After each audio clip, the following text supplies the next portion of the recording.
What is going on, all you Pokemon collecting maniacs out there? This is Ryan, the PikaPikaPaPa, and as you can already tell, today we're going to do things incredibly differently. You see no PowerPoint presentation, no graphs, no charts, nothing like that. This is just you and me having a little fireside chat with PikaPikaPaPa. And the reason we're doing that is because of all of this news around CT scanning in the Pokemon space and really in the broader card collecting space. They're doing it over in the sports card arena as well, so it really has a broader impact than just in the Pokemon space. And as you know, if you've been following this channel at all, I don't really do videos on these things that bubble up from time to time. I don't really buy into the whole hysteria and hype of the now, because in reality, most of the time, it kind of blows over in short order. And, you know, we've seen time and time again, these things that kind of blow up with this huge amount of hype, they don't really have a huge impact. However, I do think CT scanning is something worth talking about, because this video is going to be about a broader conversation, just about technology in the hobby space as a whole. And also, I'm going to ask the question, like, what are we collecting? What are we really collecting when it comes to some of these packs and boxes and ETBs and that? So, you know, one of the reasons I usually have PowerPoints and graphs and charts and data is because I do want this channel to be very, very data driven. There's a lot of information out there, there's a lot of thoughts, there's a lot of opinions, but for me, I take my collecting and investing in the card space in general very, very seriously. Now, that doesn't mean that I don't have certain cards or sets or packs that I like more than others, so of course I forget the data, you know, I just collect what I love. I do that as well. But when we're strictly talking about collecting and investing and things that would be affected by this CT scan development, I guess you can call it that, you know, I take it very seriously. So I always try and use fact-based and data-based decision-making processes. And it's given me a great opportunity over the course of 20 years to make some good buys. It's not foolproof. I still make some dumb buys from time to time, but that's just the market. Nobody can really predict what the market's going to do. But I use all of this information to make the very best possible decision I can with the information that I have offhand. I try and use, you know, previous results, previous trends to give me some idea of what might happen in the future.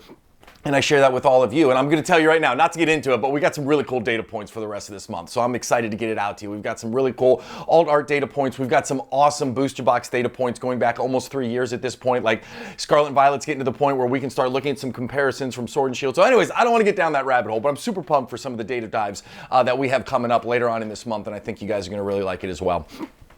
But the question now is this CT scanning. So before I get into anything else, I just want to say I'm not a fan of it, right? I don't think it's good that we have the ability now to pay $75 to a company, and if you go out and buy a, you know, base set first edition heavy booster pack, you can send it to them, they can CT scan it, and from what they say and from what I've seen, they can give you an idea of what card, if any, holographic one, is in there. And I don't think that's good. I think it just totally ruins so much of the hobby. But I already talked about weighing. You know, this weighing practice has been in place for a long time already, and I still think that took some of the fun out of it as well. Like these original packs, you know, I know Pokemon Company International has been attempting as of late to, you know, change the weight of the code cards, and so they've been trying to combat this ability to weigh a pack to tell you if it's got a holographic card in there or a foil card in there, you know, to tell you if there's a hit in the pack or not. They've been trying to fight it, but, you know, for a long time there was this ability to weigh packs, and now it's not the same as CT scanning. CT scanning apparently can tell you exactly what card is in there, but at least it could tell you if you had a high or very high probability of getting a hit in the pack, and even that I wasn't a huge fan of. Now, when I think about this CT scanning, I already said that right now it sounds like the price point, the barrier to entry is $75 to do a pack. So this is not going to have any immediate impact on the broader market. This is, if anything, it will only affect old vintage, and I think it will only affect, you know, probably those heavy packs that we were talking about. I could imagine a scenario, if it's not already happening, I could imagine a scenario where an investment group wants to go out there and they buy, say, 50, you know, verified heavy first edition booster packs, and they send them to this scanning company, right? And they scan them all, and if there's any Charizards in there, they rip those packs, and then they go ahead and get it graded, and they sell it, and sure, they make a ton of money off of that. No guarantee to be a 10, but I would imagine it would grade pretty high, and then they can sell the other packs, probably at a net neutral for those packs, but they make the upside of that Charizard. Like, there is a lot of just challenges that this brings into the space. Now, As I said, I think it is cost prohibitive at this point. I don't think it's widespread. But when you think about technology in general, technology is going to continue to change, not just the hobby, but it's going to continue to change our lives, right? We're in the middle of this AI revolution, although I don't think that AI is going to completely change everything in the short run. I actually work in the technology space, believe it or not, so I've got a pretty good finger on the pulse of all of this. Like, I know it's the buzzword, I know it's in all the headlines, but I just don't think it's going to make this huge impact in the short run. In the long run, I think it will do a ton. But when I think about technology in the card space, whenever I invest, no matter what it is, I always think about, I do like a SWOT analysis, right? SWOT analysis is strengths, weakness, opportunities, and threats. So whenever you invest your money, you should look at it from all different angles. And, when I think about the card space and I thought about the challenges, technology wasn't high in that SWOT analysis. Technology wasn't something that I thought that could be a danger to the hobby. If anything, I thought it could be an upside. I'm a huge PSA fan. I love getting my cards graded by PSA, but I do hope in time that PSA can adopt some sort of AI grading, right? Like, I want to make sure that my PSA 10 is equivalent to your PSA 10 and a PSA 9 is truly a PSA 9. And right now there's a human element to it. So when I think about the upside of technology in this space, I think that the grading space is a great example of where technology can come in. I think it can provide all of us a uniform benefit and it can help us grow.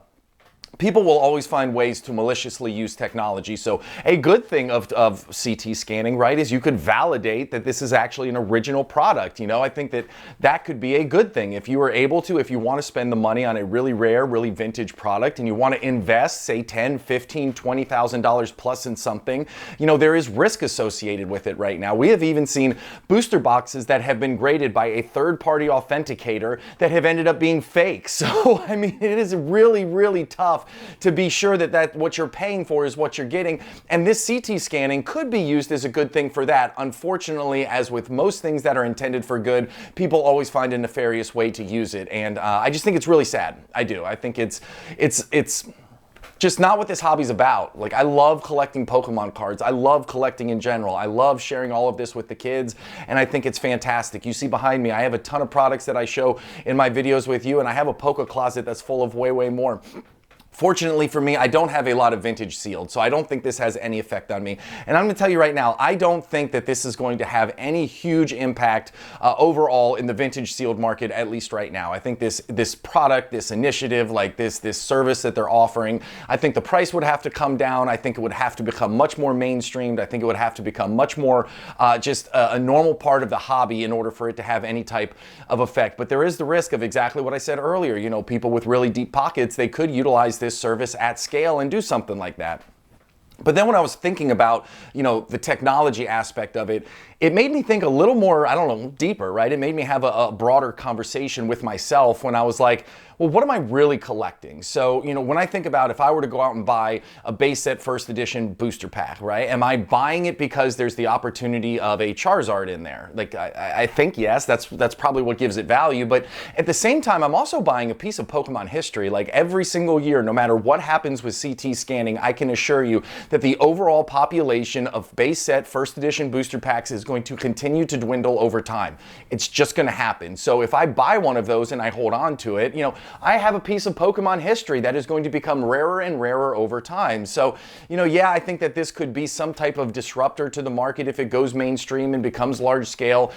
But then I don't know. I think that still having that pack is going to be something that a lot of us, a lot of pure collectors, a lot of true investors, I think are really going to enjoy having that in their collection. So even not knowing what's inside of it or knowing what's inside of it, I just still think that there is a lot of value in having that piece of Pokemon collecting history. Now, I hate whenever people can take something as fun and as wonderful and as wholesome as Pokemon and they can turn it into this cash grab and do it in a nefarious way. Like, I don't think there is anything wrong with buying Pokemon, enjoying displaying them, enjoying the hobby with the hopes that in the long run, these will appreciate in value and you can sell them at a future date to somebody who values that more than it's worth today, and they're willing to pay for it because guess what? It's going to make them happy. Whenever I buy an older product and I know I'm paying a premium over MSRP or over whatever discounted price it was at 3 or 4 years ago, I don't care. I get excited. It brings me a ton of joy. So there is nothing wrong with looking at Pokemon cards as a double-edged sword, right? It is going to give you one sense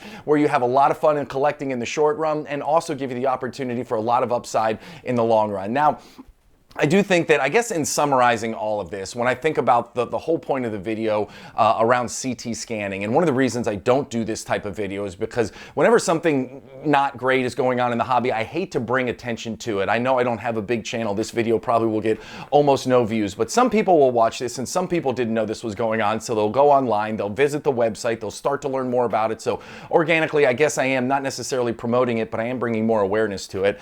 But I just don't foresee this having any major impact in the short run. I think this technology would have to grow a whole lot. I think the price point would have to come down tremendously for it to affect anything greater than the earliest of the early Pokemon products. And I think this has much more of an impact, if I'm being completely honest, in the sports card space, because in the sports card space, you buy $50,000 booster boxes today, like modern cards, ultra modern cards. You're chasing one of ones, you're chasing triple logo mans, you're chasing on-card autographs of these players. So when I think about what segment is going to be affected by this the most, I 100% think that this could have an immediate impact in the sports card space. I think us who are collecting all of this modern, ultra modern Pokemon cards, I don't think it's going to have a big impact. Now, even if you are sitting on a whole lot of sealed vintage product, I think it's too early to pull the ripcord. I think it's too early to panic.